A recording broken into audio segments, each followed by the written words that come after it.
What are your reactions to all that Coach had to say? First of all, Max and I have slightly two different interpretations of the whole liability waiver issue, but as I have said to him on several occasions, I don't even want to argue about that because, again, Max isn't the only one that has seen the waiver. I have the waiver from 2011. I got the waiver from 2019. I got a copy of the waiver that was presented to Colin Kaepernick. I don't know who's telling the truth. I have no clue. I'm not accusing the NFL of being truthful. I'm not accusing Colin Kaepernick of being truthful or either side of lying. I don't know. So where do we go from there? We get back to football. And this is where I'm coming from. Somebody's going to have to explain to me how you just told me that you were on the phone with the representatives for Colin Kaepernick as of Friday.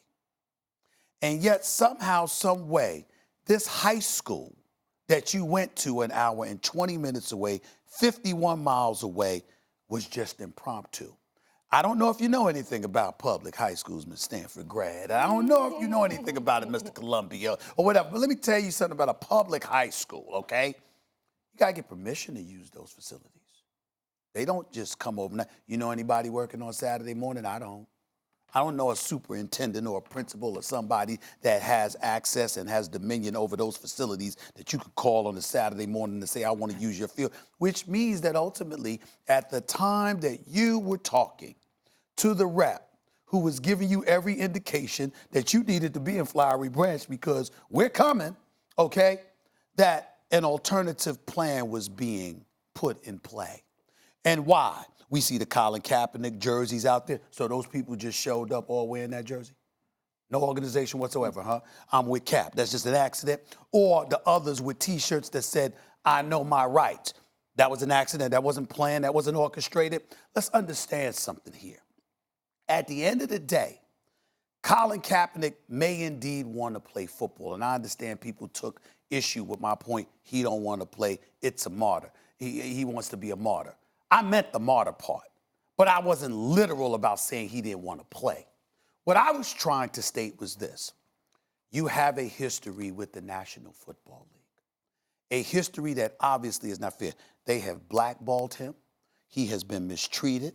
It has been unfair. This man deserves to be in the league. He did not violate any laws. He did not violate any bylaws. He should have never been blackballed from the NFL. I have said it 1,000 times. I'm not going to say it again because it just annoys me that I got to repeat myself 1,000 times.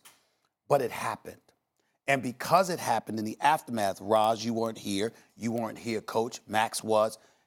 Colin Kaepernick's people had reached out to numerous folks. I was one of them. They said, he wants to play. It's not fair. He did this for us. All he wants to do now is put this behind him. He wants to play. Will you help us? So it's Rock Nation, it's Jay-Z and the crew, it's the NFL and Roger Goodell who went behind the backs of the executive VPs because they didn't even know about the workout. And ultimately, you organize an event that's going to have representatives from 25 different teams going to show up. If you don't want to sign a waiver, okay. Let your representative go up there like, oh, man, this is a waiver. We can't sign this. They did. Oh, wait a minute. No. What happened was he has the workout. And then after the workout, he antagonizes the very commissioner who helped put this together, told him to stop running, showed up with a Kuta Kente shirt on. You know, essentially, it said, well, see, once again, that's why I say you go to that black barbecue or you want to. But let me tell you something right now. You cannot have 31 white owners. You show up with a Kuta Kente shirt, basically alluding to them as slave owners. I know, you got to show up with your hat in your hand and beg for the opportunity that's been unrightfully denied. But see, that's what I'm saying. Because see, after this, you're going to leave, you're going to go home. And see, I got to go in the black community and deal with stuff just because you interrupted me to make that point. And all I'm saying to you is this, Max. I'm not saying that has to happen. I'm saying as a black person, to know that you're going to do that. There is no black person with sense that thinks that's going to help them get a job. Stephen A., you're making a lot of assumptions that I believe are easily explained. Like Howard Bryant was on this show. He made it to the workout just fine. If you're in the media or anyone, you wanted to make it to the second workout, it was easy enough to get there. A lot of people did. And the reason I would say that they had that fallback plan, I understand your point, they must have arranged it, is they didn't trust the NFL because the NFL wasn't coming through on doing what they said. That wasn't the point I was making, but I understand. Thanks for watching ESPN on YouTube. For more sports highlights and analysis, be sure to download the ESPN app. And for live streaming sports and premium content, subscribe to ESPN+.